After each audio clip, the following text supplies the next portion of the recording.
and welcome to today's webinar, Geospatial Transformation, Bridging the Gap from Field to 2030, brought to you by GPS World Magazine and our sponsor of the event, Trimble. I'm Alicia Lopresti from North Coast Media and GPS World, and I will be your event manager for today's presentation. At this time, I'd like to get you comfortable with our console and the ways you can participate during the event.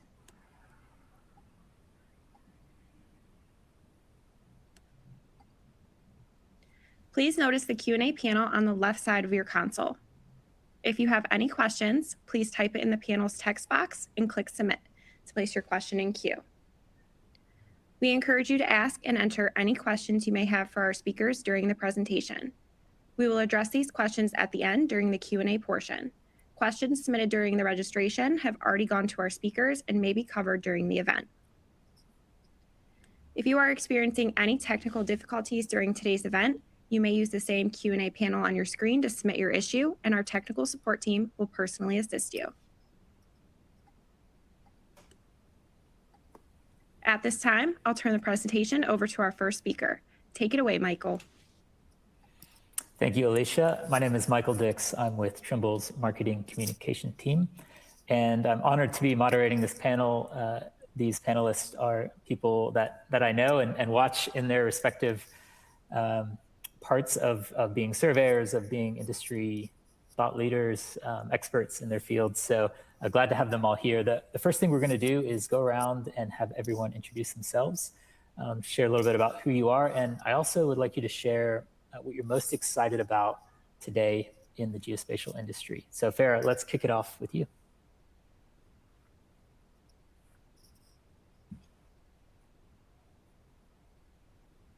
Oh, I think maybe Farah, is your audio okay? All right, let's switch it over to... Hi, everyone. It's there you go. a pleasure to be here with you all today. My name is Farah Echeverry. I own a land surveying in...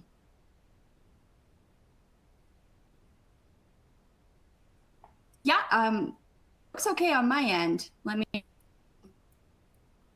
No worries. Okay. Hi, everyone. Sorry. Arizona. I studied surveying and mapping at East Tennessee State University, and I guess I should be here with you guys to have this discussion today. What I'm most excited about in the geospatial industry today is probably how much more quickly surveyors are being brought into the broader planning for big projects. And all of our decision-making processes and everything are kind of in hyperspeed. And so I really am excited that the profession gets to highlight that and work more collaboratively in the built environment. Cool. Thanks, Farah. Tim, let's go over to you. Thanks, Michael. My name is Tim Birch. I'm the Executive Director of the National Society of Professional Surveyors, NSPS. And I'm also a professional land surveyor licensed in Illinois and Wisconsin. I guess what I'm the most excited about is, and I've said this ad nauseum in my presentations, other than the medical field, what profession has gained the most by the technology? And I'll fight you on, that it's not surveying. And what we've seen in the last 30, 40 years of technology, I'm really, really curious and excited of what's around the next corner. So this topic today is perfect. All right, thanks, Tim. Yeah, and hopefully there'll be some good discussions, some good fights back and forth on some of these topics. So, Adam, let's go over to you. Yeah, so Adam Long, I am a professional engineer and professional surveyor. I'm working for surveying and mapping out of their Austin, Texas office. And I'm also an adjunct professor at Austin Community College. I get to teach young surveyors about surveying. And what excites me right now is really the big industry shift towards the digital delivery and the DOTs and also known as the model as a legal document. And really us moving away from those traditional 2D PDFs and more deliverable foundations to shifting more to survey grade 3D models that serve as that actual contract document. And so, and what elevates our surveyors' roles, simply from a a data collector to what I like to call more of a manager of existing conditions. Yeah, I like that. And that'll get into our first topic coming up. But let's go over to Chris Trevelyan real quick and have Chris introduce yourself.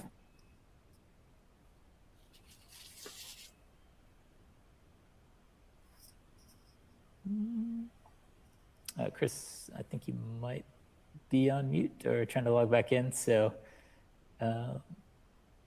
we can go to the first topic. And Chris, just let us know when you're back. Scott Peterson also wasn't feeling well today, so he might join a little bit. But let's kick it off with the first topic. And Tim, we'll send this to you first. And the topic is about surveyors being the trusted advisor.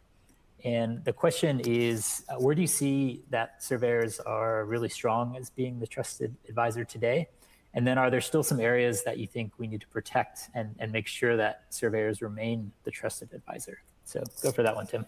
You bet. No, I think, we have the reputation of being the expert measurers. And that's part of what we need to continue to grow that respect and professionally through all of the technology that's still being brought out. There are more and more tools that are being brought out to where literally anybody can give you survey grade measurements on things. And it's not about the tools and how we're using it. It's the information we're gathering and then the professional analysis and determination of that.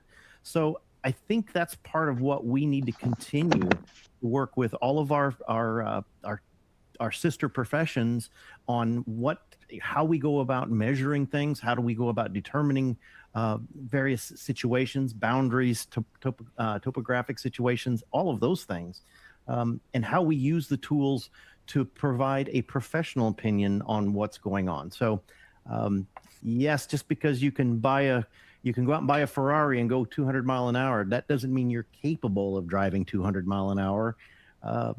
That's the same that goes with the tools. We need to be able to utilize the tools for our professional capacity.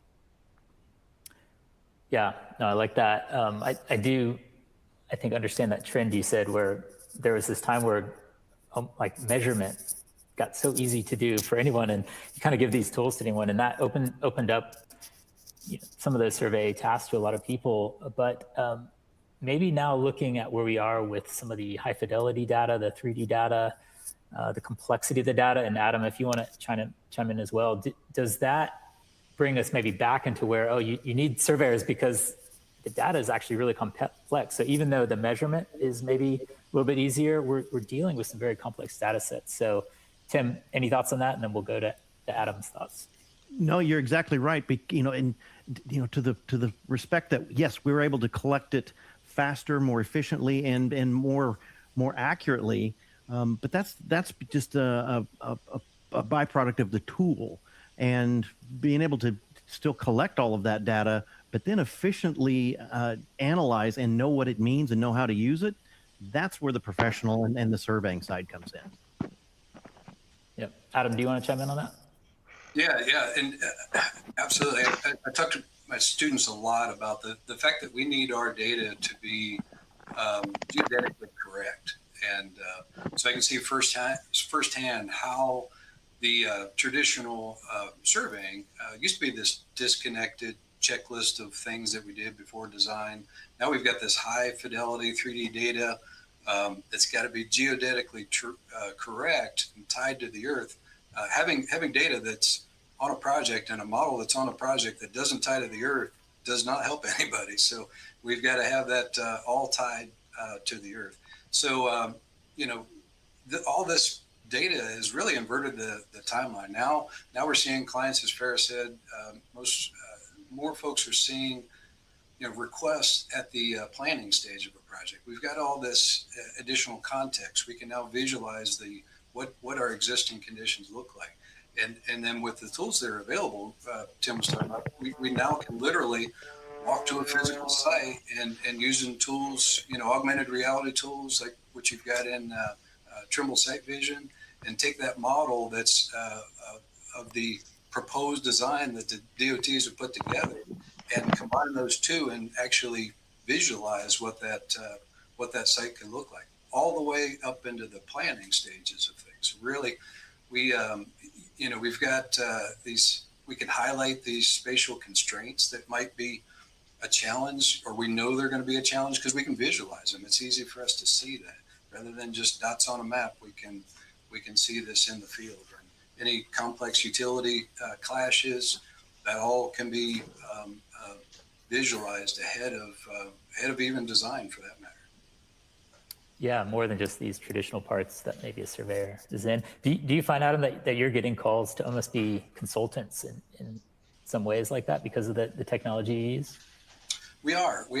We've been fortunate enough to be involved in a lot of digital delivery work with the DOTs to really help them combine these surveying techniques over to other groups that have never, like you said, they've got the tool, but without that surveying basis, that tool doesn't perform very well. So, yeah. Fair. I want to ask you, kind of related to all this. Do you feel like the technology, and that could be GPS, total stations, software in the office, is it easier to use today than it was 5 years ago, or is it actually harder because of the data complexity? Oh, this is a tough question. I think it's probably a little bit of both, to be honest, because you're always sort of trading one thing for another. You're maybe trading a little bit less time in the field for a lot more mental capacity needed in the office because our ability to collect data is so grand now. So I would say that all of the tools that I get to use at least every day when I'm out in the field have become incredibly user-friendly. They're not necessarily difficult to learn how to use, but having the expertise to understand how we have to wield the data is becoming increasingly more difficult and more important. And so there's some level of a balance that's being struck on both ends. Yeah. And Farrah, we'll stay with you on this topic, or the next topic we had, which is about connected data environments. I think there's also a term called common data environments. Can you share a little bit about what your world looks like when you're getting data out to the field? Is it, I don't know, are you sharing it in different ways, or with your customer or your clients? Yes, like yes, absolutely. We're sharing it differently, both when we're talking surveyor to surveyor. So our entire workflow looks a lot different now than it did 5 years ago because everything is so connected. So where we used to have our field personnel in the office a little bit disjointed, and you've got a lot of things happening over here, and then some period of time coming back to the office, everything's being processed in the office, and there's just sort of these necessary delays at the time. But now, because everything is so connected, data coming in from the field is coming to the office almost instantaneously. And so we can give almost real-time direction to the field. We can look at what a site truly looks like almost in real time. And so the workflow looks very different, and the collaboration between field and office looks very different. And it's much more efficient now because we are not having field come back into the office, post-processing data, analyzing data, and then sending them back out the next day. We're doing it all within a much smaller spaces of time, which makes us more efficient. Yeah, okay. So really sped things up. Yeah. Kind of how you currently see it. So good. Okay. I think this is actually a good time to pivot into a topic that everyone loves or hates, which is AI. But I know amongst the panelists, we were having a topic or discussion before the start of the webinar about it.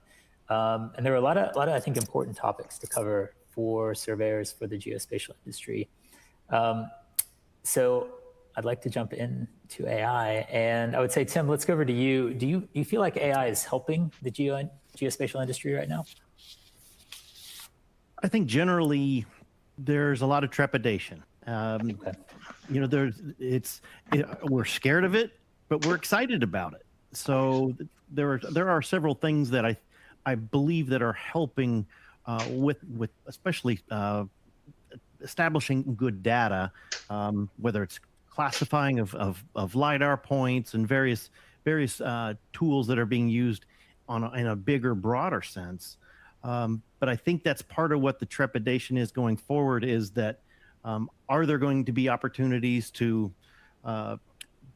analyze and provide more guidance when it comes to say boundary analysis? That are we going to have professionals that are going to shove deeds into the AI and throw in some field points and go solve it for me?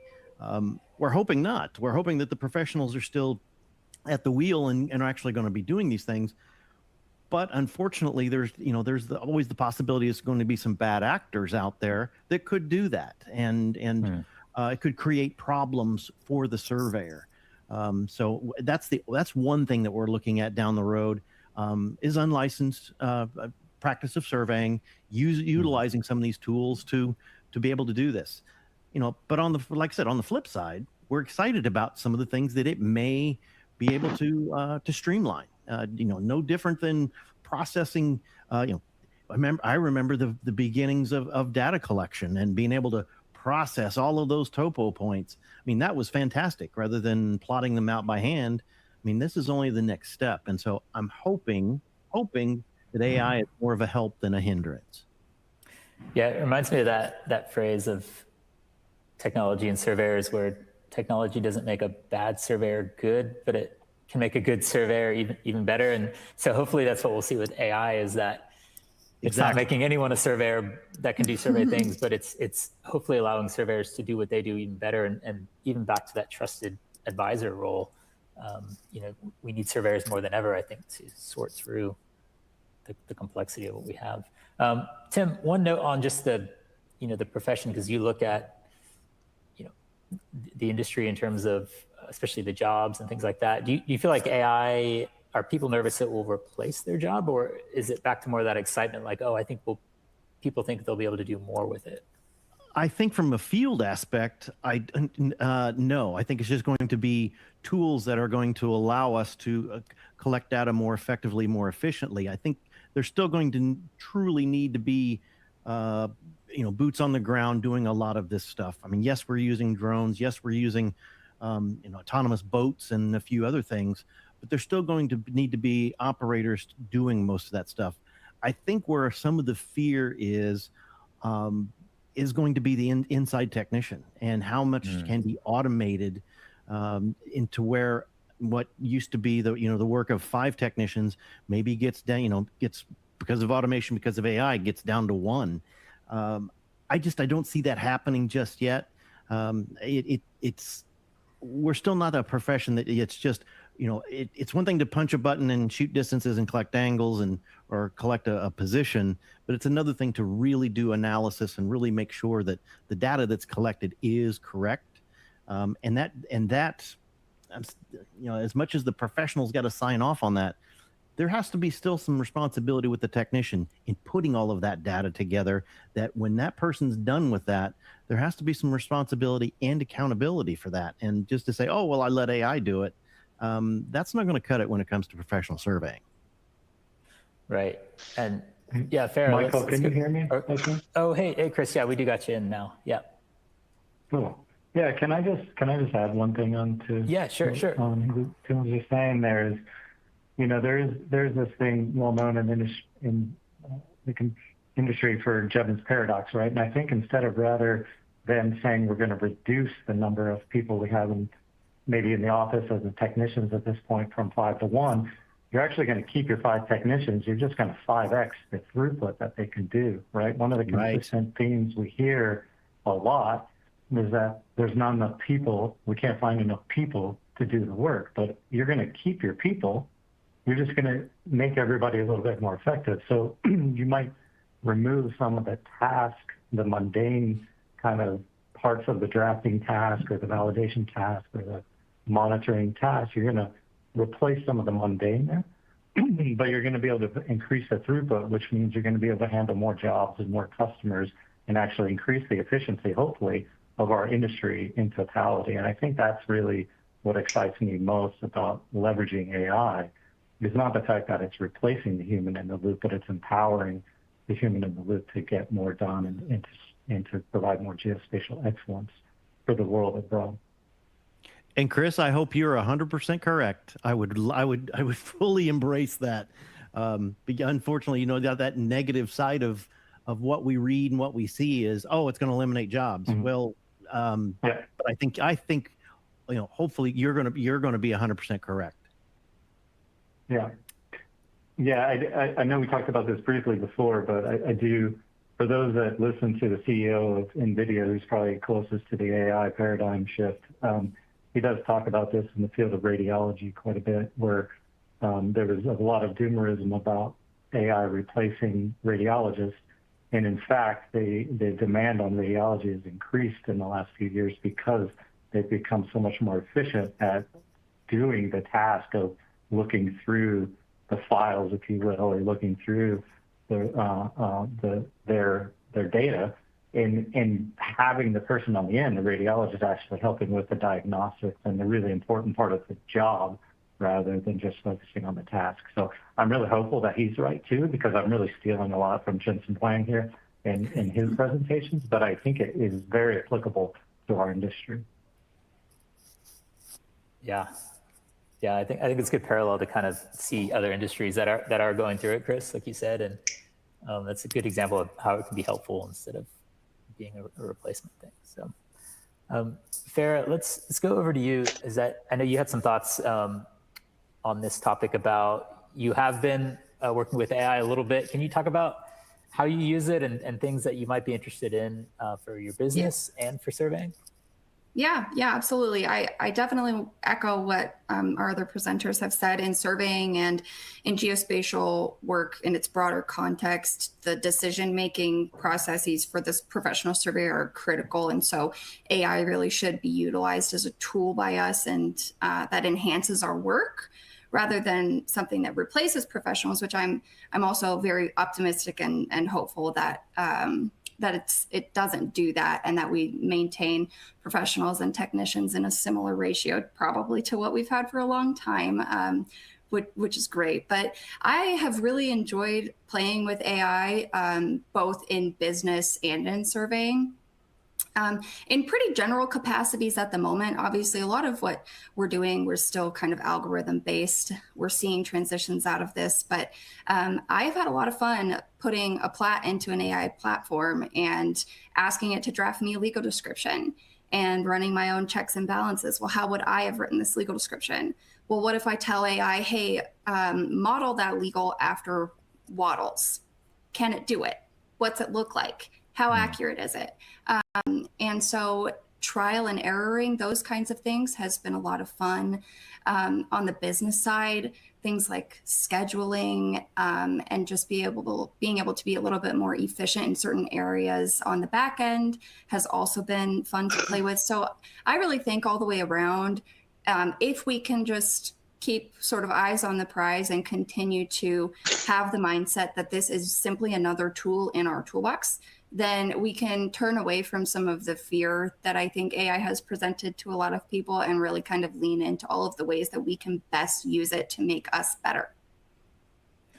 Yeah, and Farah, would you say that your advice for, especially if surveyors are just maybe getting into the industry and trying to figure out where they should focus on, is AI something that, it's something you should just like, try out and do, or is it actually pretty critical? Like, do you think everyone needs to be working with it? Not that they're using it and everything, but you need to be familiar with it. Otherwise, like, you could get left behind. Is it critical in that sense? I think so. I will say I spent the last many years now finishing up a formal degree in surveying, and I can't tell you how many papers I had to write on the utilization of AI in surveying specifically. And so, yes, I would say that everybody should start to become familiar, it's just like any other tool. Like when GPS first came on the market, and some people were just absolutely terrified of, using GPS instead of their total station. It's like, at some point in time, has a total station become obsolete in what we do? Absolutely not. But everybody should also know how to use GPS and how it works and its proper function so that you can pick the best tool for a particular project. I think AI is the same. I think everybody in the industry should start to become familiar, at bare minimum, start to play with it and see what it can do for you, before we just negate it altogether, primarily out of fear. It's a fear-based decision, in my opinion, to do that. Yep. Adam, did you have any thoughts on AI you wanted to share? I do. I have a lot. Yeah, I would say, here at SAM that, I would say we've got four major areas. One, and somebody mentioned in the Q&A, the questions, we use AI really on the on job coaching, right? How do I type questions? And we've got a tremendous amount of institutional knowledge in a system that we use for documenting standardized processes. And so the front end to that is an AI chatbot that says, hey, how do I do a topographic survey with using RTK GPS? And it points them to all the resources to kind of give that job aid. The second, more of what like Farah mentioned, using these natural language models for office type processes. Helping you write a proposal, helping you summarize a 50-page document. Those types of things. I can tell on myself quite a bit because I had so many credit hours of math and so many credit hours of physics and chemistry. What English class I had one. So here I am, an engineer. I've got all this math ability, but my English, I speak English as a second language because my math is first. And so, it's interesting that I can use these tools to kind of support me the same way that I use the spell check within a Word document. And then the other two are related to data products. Since 2017, we've been building models for imagery for both object and defect detection. So in the electric industry, I've got this pole. It's got an insulator on it. Not only is that an insulator, but also is there any defect on it? And so that's one thing. And then we're progressing. It seems like in the industry rather slowly on the LiDAR object detection, but it is getting there. There's a lot of tools just directly into TBC for take a point cloud and it's going to classify the ground. It's going to help us classify all the buildings, the poles, the wires, and very, very, very, very helpful. Yeah. I want to just clarify something you said that I thought was really helpful and maybe some good advice for other companies. Were you kind of saying that within SAM, you've almost trained an AI chatbot with your best practices, the way you survey? It's not really accessible outside, but you've really fed it a lot of your information and data. And so now your employees have access to that instead of, I mean, maybe they do need to call you sometimes, but for like quick questions of like, oh yeah, what's the best, should I use a GPS or total station on this project? And like, they can probably start to get some of those answers on an educated AI versus just, a generic Gemini or ChatGPT. Can you just say a little bit more about that? Because I think that's interesting. I think the biggest premise and biggest recommendation is to start consolidating those standard operating procedures into one place, right? Because if they're not in one place and not, we talk about cloud accessible, but not accessible, then the system can't support the results of that. And so anytime you're embarking upon a machine learning or some sort of process where we're using ML, you need to manage the data first. And when you do that, then these tools can be layered on top of that. It's, unfortunately in the industry, not our industry, but, in the world, it's all about the AI. Well, actually, it's about the data. So the data makes the AI possible, not the other way around. Right, gives you the better results if your data is in order. So. And I don't know if we're having an opportunity to talk about this, but I will say, you see a lot of folks using ML tools, and they talk about this human in the loop, right? So data scientist calls us human in the loop, right? We call it QC, right? So we cannot forget our QC in any of our processes. It's got to be, human in the loop, QC, whatever you want to call it. There's got to be some process that checks the answers before we go to the next step of certifying or producing a data product. Yep. One more question that came in from the audience, and then we'll move on. And Chris, maybe we'll send this to you. The question is, when a lot of the robotic total stations came out, I think a lot of people saw their survey crews used to have 2-3 people on a crew. Now you could almost just have one surveyor go out. And there was some efficiency to that, but maybe the question is based around, some surveyors are maybe out of a job because of that. Do you feel like AI, and Tim, you were also talking a little bit about this, do you think it gets back to like, will it actually give us more to do on the technology side, or will it replace jobs? But Chris, maybe you can answer that from the way the technology is being. So I'm sorry, your question was if it gives us more to do on the technology development side to help enable the industry? Well, yeah, is it gonna, do you see AI as like reducing the amount of surveyors you need, or really, I think like a few of you had said before, it actually is going to give you more work? Yeah. So number one, I just want to say I completely agree to everything that Sarah and Adam were saying there. And apologies, I can't be on camera. We lost power here at the office, so I'm dialing in. But as far as the tools go, so I think Adam just hit on something like the data, right? In the sophistication of our tools moving forward is combining more and more sensors, right? You can get very good position and timing from GNSS. You can get very good contextual data from imagery. You can get very good depth sensing and context from point clouds. And I think what AI is going to do in this case is really going to help us reach into that data and extract meaning and information from it in a faster way, right? We're still searching for that same information outcome, but I think it's really going to let us lean in to that more so. I don't think it is, I tried to mention this earlier, if I didn't come across clear, I'm not on the doomer camp on AI. I think it's going to actually unlock the potential. And one of the things, if you listen to a lot of the AI hyperbole out there from the big tech industries, like robotics is the next frontier, or physical AI is what they talk about as the next frontier. And even, I hate to keep harkening back on NVIDIA, but they are very strategically positioning compute on the edge. And why are they doing that? And it is for this physical world, the AI revolution that's coming. Right now it's language.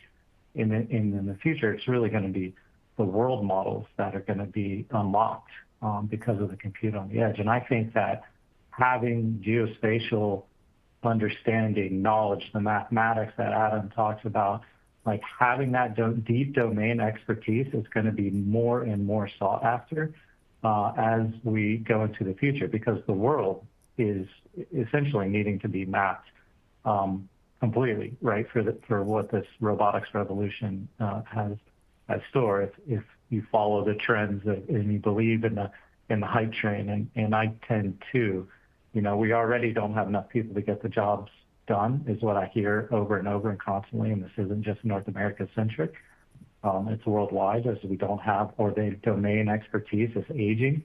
So I think it's really going to empower a new generation of people. And maybe just to end on what Sarah was talking about earlier, you have to pay attention to this, because AI is not going to take your job, but somebody who's proficient at using it and making themselves more productive, that is the person that's going to take your job, right? So I think that's where I think we should keep our mind set. So you should be understanding how these tools can make your business more effective, how you can make data processing more effective, and the actual customer delivery more effective for your business.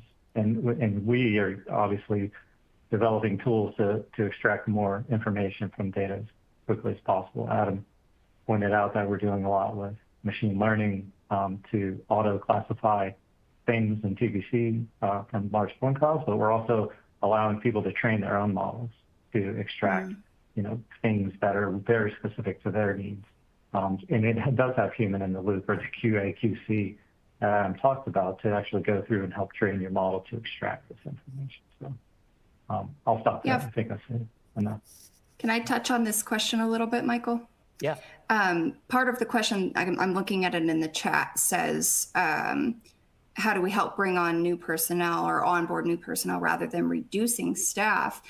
Again, I think if people can try really hard in this moment to like push outside of the box that we tend to think in, the utilization of AI may not necessarily bring in more field personnel, but think of all the opportunity that it's opening up on the office side of things.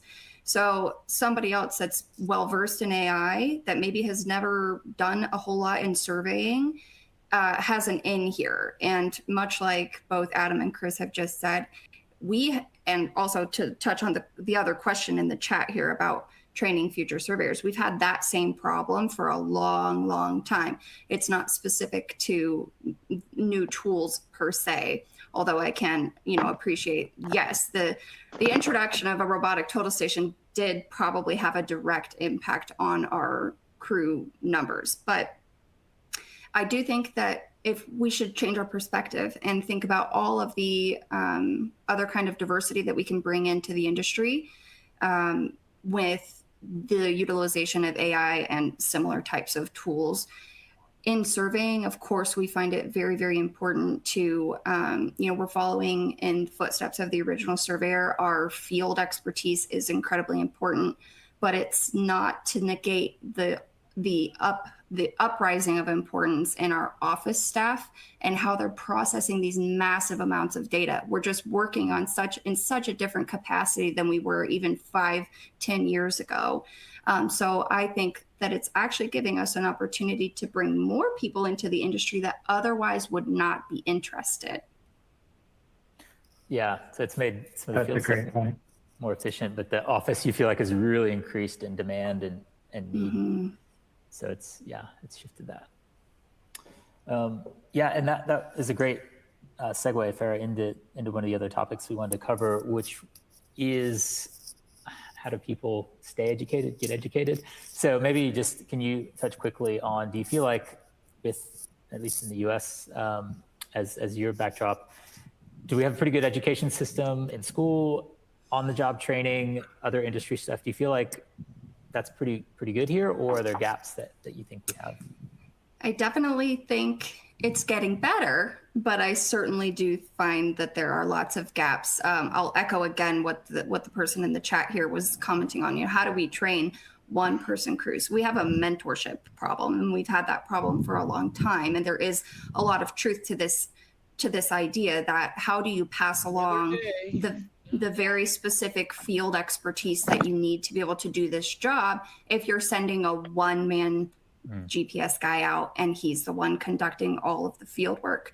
It's integral to how we operate for the younger generation and new people coming in to learn the boots on the ground tactics and tools that they need. So I do think we have a mentorship problem. I also think that our education system is getting better. I have seen some programs really rising to the occasion over the last probably and I think that they have a pretty good path forward on educating surveyors in more of the professional sphere, which I also do think is important. As amazing as it is that we can bring a lot of technicians in and we can train them, like I said, in the office using AI, condensing point clouds and creating BIM models and all of this stuff that doesn't necessarily require the stamp. We do have a lack of professional licensed land surveyors. And I do think that it's important that we are advocating for higher education for those who are seeking to become professional licensed land surveyors. So I think we're making good progress. I don't think we're fully there yet. I do think in our industry, we do offer a lot of really great continuing education, but I don't think that that's quite enough. And the mentorship problem is one that is still yet solved. Yeah. Is there any way to, you have any ideas around the solving the mentorship? I know there's a couple things like Mentoring Mondays that Trent, does. Like there are some good things happening, but at scale, how do you think we could solve that, or any ideas around that? It's a tough question for me. I've been lucky enough to be in a position where I've gotten to work so closely with a licensed land surveyor that it was never really a question. But a lot of people that are brand new coming into the industry, unfortunately, are getting a week or two of kind of boots on the ground training, and then they're being sort of sent off to go and do the job. And they're not getting any of the background that they actually need to understand why they're doing what they're doing. How do we fix that? I don't really know. I wish that more of the professional surveyors that are out there took a little bit more time with their young guys. And perhaps we could view, the whole AI thing as maybe a little bit of a segue to be able to open up a little bit more time for them to be able to even do that. I don't know. I think a lot of professional surveyors, especially in smaller firms, are so busy because we don't really have enough people, that we have a ton of work and not enough hours in the day to get it all done, that the idea of adding extra time onto your day to really sit and teach and train can be overwhelming, and I can appreciate that.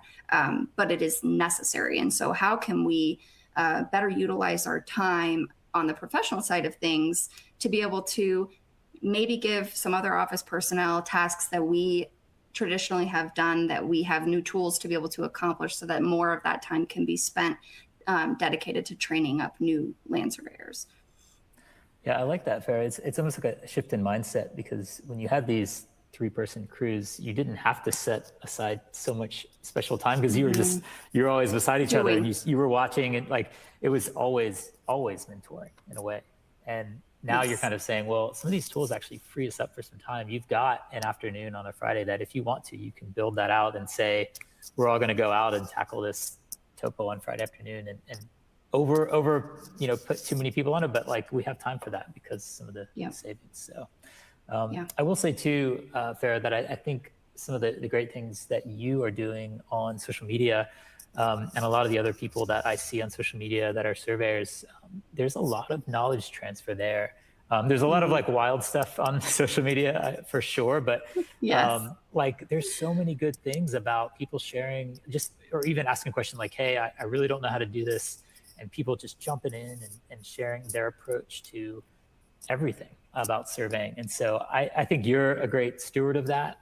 And so I think that's also just a good example. There's a lot of people that are like, social media, but for the people that use it, almost back to that AI, like you could use it probably in some ways, but like a lot of people are using technology and social media in really helpful ways. So. Yeah, I think that's a really good point, Michael, because truthfully, the huge thing that so many people that I speak with that are a little bit younger trying to break into the industry is that they're really missing that personal component of being able to like sit and dialogue with their boss or with a mentor, so that they can really ask these questions that are they solvable if you read a book? Probably.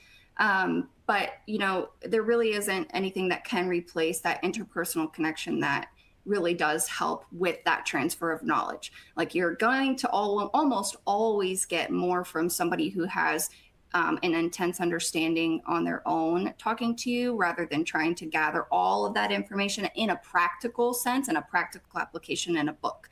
And so I do think that social media has been able to open up a lot of opportunities for people to be able to learn certain concepts that they may otherwise either be afraid to ask, or not know who to ask, or don't have that person that they can just go to and spend, X amount of time asking those important questions. To be able to put them online in a way that's very personable, I do think is a valuable tool as well.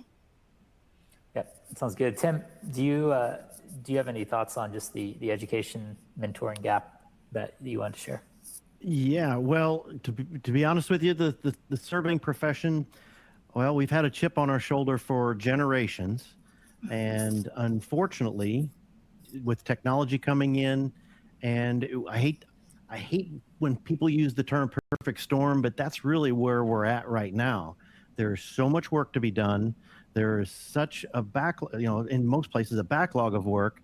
We're short on people that even the licensed surveyors that should be taking the time to working with younger staff, mentoring, doing what doing what they were afforded, back in the day, that's not being done.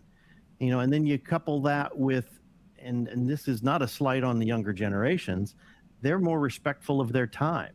That, there was a time when, yes, we would stay after work and turn Right. angles and do various things. No, there's a work-life balance that they want and they deserve. So it is kind of a paradox on how we make all of this work. To be completely honest, unfortunately, like I said, that it's going to take some time to make this change and to really realize for the profession what it's going to take to get over this hurdle. You can look back historically. I mean, we still, jokingly are angry about GIS and how it ran off because we didn't embrace it.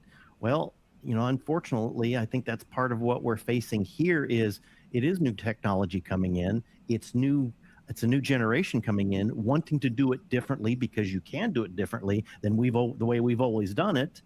And so, there are new ways to educate people. And if COVID didn't teach us anything, is that we can do some of this stuff remotely. And the bottom line is, and in fact, I saw a demonstration of a Trimble product within the last 2 weeks of running GPS, a GNSS, a robot, a scanner, running it all basically on a screen autonomously. And it's amazing. It really was a phenomenal thing to do. But unfortunately, some of my contemporaries would say, heck no, I want somebody out there hands on the instrument doing this. Well, what's wrong with getting familiar with the processes, especially when it's so complex when it comes to the software and the procedures? If there are ways to do this to make it more efficient, why not? And I think that's something that we're going to see. I'm definitely not poo-pooing formal education. That still is a big key to success. But there are other smaller ways. How much are we learning? Every time you need to learn something quickly, you go to YouTube. Oh, I needed to figure out how to change my furnace filter. Go to YouTube or whatever. There's a lot of things that can be done in that respect from a professional perspective that I think that needs to be considered. Unfortunately, we're going to get into it in a little bit about the retirement gap. We're coming up on it, and we've got to keep sharing all of this information. And if AI is part of the way to be able to expand on that, we need to embrace it. Yeah, I like what you're saying about almost not demonizing one way to learn and mentor. It's almost like now we have all these great ways, and you almost need to embrace all of them. So embrace the scalability of technology, internet, social media, AI to learn in those ways, but then also don't forget about you need to have the in-person training as well. There was a comment from an attendee in the webinar. They said that they know a firm that brings in all the field crews for 4 hours every Wednesday for roundtable trainings. And they have really great results, and they have a great, consultant they use for that. But just to say that firms they're making the time for that. If you really want to, you can just make that important. Another person said, personnel over profit needs to be taught as well. So just, teaching isn't always the bottom line and making money in surveying. It's about training your people. One more thing I'd like to add is, and that's something that NSPS is doing. And actually, I'll say it's NSPS, but it's the NSPS Young Surveyors Network.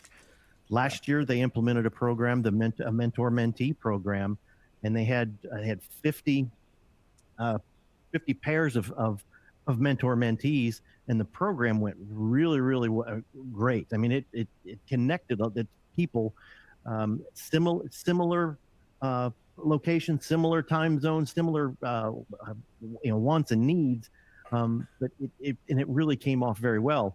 We're going to be doing it again starting in August, and there is a forum out there that's floating around on our socials about if you're interested in being part of this. It's not going to solve it, but at least it's trying to engage between the mentor-mentee. And I guess that's the other thing that we've got to the older generation needs to get past, is the mentor-mentee goes both ways. And there's so much that the older generation of surveyors, even though we're licensed and all this stuff, we need to be open to be able to learn these things. And so, the mentor-mentee can work in a reverse way. Show me how to use AI. Show me how to use this latest technology. I mean, that's something we have to be open to. And I think we're getting there. I do think we're getting there. But when we're busy and things need to get done, it's kind of hard to tear away from old habits. Yeah, and you talked a little bit about the retirement generational gap, I think, with some of the industry that we've been hearing about for a while. Can you kind of give us just your current state of that? Is it better than it was 5 years ago? Are we still in troubled waters with that? No, we're definitely in troubled waters. Okay. We are tiptoeing to the cliff. But, and this isn't necessarily a thing of solace to say, we're not alone. There's going to be so many professions, so many occupations that are going to be in the same boat. There just isn't the backfill of younger entrepreneurs, professionals, you name it. We're going to be needing diesel mechanics. We're going to be needing engineers and architects and surveyors. So that's itself is not going to go away. We need to figure out how to embrace it going forward with the tools, encouraging the young technicians and professionals to step up and be able to do some things and give them the time to do it. Right. Because bottom line is the numbers are there. The number of what the number of professionals and employees and occupations that are going to go. I try not to sound morbid, that are going to, by attrition, are going to go away. You can't run too far away from Mother Nature. I mean, things are going to happen, and the numbers are not going to be there.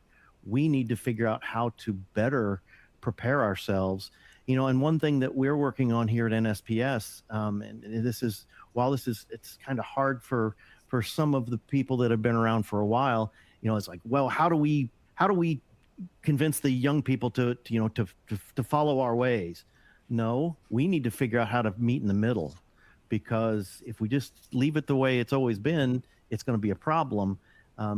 That's, meeting them halfway at least, hopefully is going to encourage more people to get into the profession. And that's what we're trying to do. We will never backfill enough to replace what's leaving the profession, but we've got to keep trying. There are a lot of kids out there, a lot of young people out there that like 3D things, that like flying UAVs, that like all of this stuff. Surveying and anything geospatial is a heck of a career to get into. So let's try to keep doing our best to get them in there.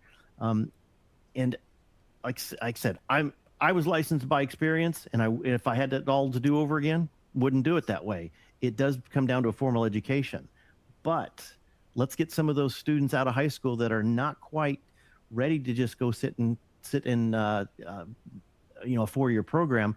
Let's get them immersed and then give them the benefit to go get that education after the fact.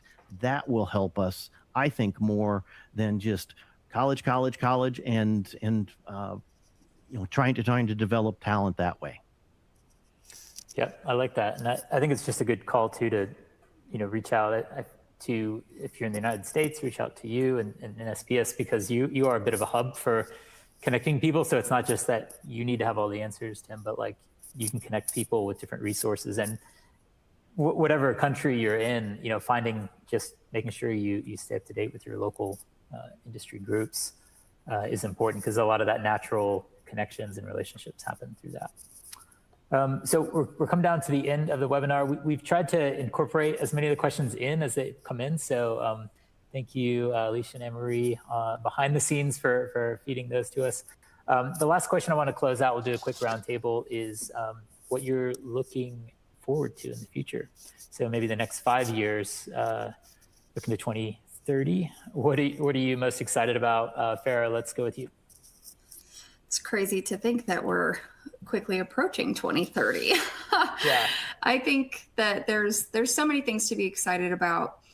Even in my perhaps shorter time in comparison to some of my other panelists here in the industry. I've seen monumental changes happening in the positive direction. And so I don't see that that trend is going to change anytime soon. The integration of real-time data, automation, AI, advanced modeling, highly accurate representations on models, all of those things are exciting as somebody who enjoys working with them.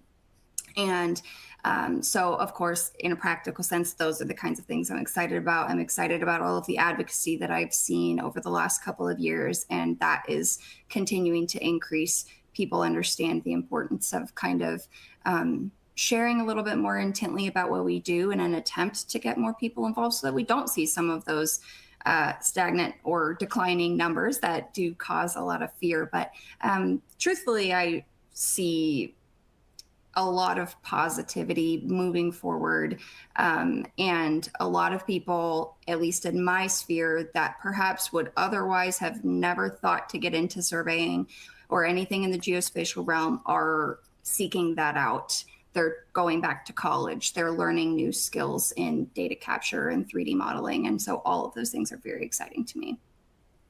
Yeah, it's interesting. You mentioned a lot of technology at the beginning of your answer, because I see that a lot from surveyors. They really enjoy like the new technology, and maybe that's AI today, but I think everything is more interesting in our world because there's a spatial component. So not only do we have to figure out AI, but the spatial side of artificial intelligence makes it even more interesting, I think, because geospatial always has one extra spatial component that makes us have that extra challenge, but a lot of people enjoy it. So great. So Tim, let's go over to you. What are you looking forward to the most? Well, I'm hoping there is a kind of a rising tide of change coming, and I've said this to a few of the Trimble corporate, you know, to turn on TV on the weekend and see a NASCAR with Trimble down the side of it, you know, and more other opportunities to be able to see what surveying brings to the table for everything we do infrastructure wise. You know, it's part of what we're trying to do here at NSPS is try to promote the profession that much more, because we really feel like if it can be promoted that much more, and just getting local outlets and national outlets to pick it up and discover what kind of a great profession this is, I think we're going to get more people in there. I truly, truly do. And so, you know, like I said, kudos to Trimble for sticking their neck out there, putting their name on a race car. I'm hoping there's, you know, as much people are telling me that, you know, they're pointing to their kids on the weekend, hey, that number 60 car that's going around there, you know, that's the equipment I use at my job every day. I mean, small things like that, even though they cost a lot, really mean something. And I'm hoping that's some of the things that we're going to see going forward is just more exposure for the profession. Yeah, I like it. Adam, let's go over to you. What are you looking forward to the most? Yeah, I'm going to go back to the the model as a legal document discussion we had earlier, and that I'm so excited about that, because really we're taking these billions of points with geodetic rigor, those existing conditions maps, taking us through the the planning model tolerant or modeling process with tolerance, right? How well did this existing condition fit the model? And then through the design phase, and then we got the engineers involved on the constructability side of things. Is this actually going to work? And then all the way through to the the as-built. And so rather than I would encourage folks to consider, there's a lot of work that's being done in this process, getting all the way to the model, and then going back to traditional point surveying to document what was built out of that model. Whereas we could look at it more of a like a boundary survey, in that you're not redoing the boundary, you're just checking the boundary, right? So if it's within tolerance, then why the boundary didn't move, right? That monument's still there, it hadn't moved, so the model didn't move, but it's a little bit off. But how off can we be before we have to adjust the model? So anyways, that's really a fun brain teaser there that I like to sprinkle in. Yeah, I like it. And Chris, what are you looking forward to the most? Oh, there's so much. I think that we're at a precipice now where people are looking for alternative careers, and things like geospatial awareness is becoming more and more in the minds of people as we talk about autonomous vehicles or things like that. People are starting to see, oh, this car has LiDAR and that one doesn't, and it has imagery. And so people are starting to kind of understand what these tools are that we're actually using for professional purposes. And it's intriguing. It's very intriguing. I think back to a point Tim made about people are just aware of the technology we're using, whether it's in flying drones or 3D video games, and have kind of led this generation to things like that. But I really think for me, like breaking down the data silos and really leading to, whether it's hardware or software, but like the fusion of information and fusion of data into information in a faster way. I think we're really at an inflection point here with the tools that are in our laps. And so it's just really exciting and to really enable what Adam was talking about there in a faster way. So, yeah. Sounds good. Well, thank you all for sharing today. I'm going to turn it back over to Alicia to close out the webinar for us. Excellent. Thank you to our speakers for a great presentation today. Now we will wrap up the live event. Thank you for attending Geospatial Transformation, Bridging the Gap from Field to 2030, brought to you by GPS World Magazine and our sponsor of the event, Trimble. A recording of this webinar and other upcoming webinars from GPS World Magazine will be posted to gpsworld.com/webinars. Thank you for joining us today, and we hope you'll tune in again soon.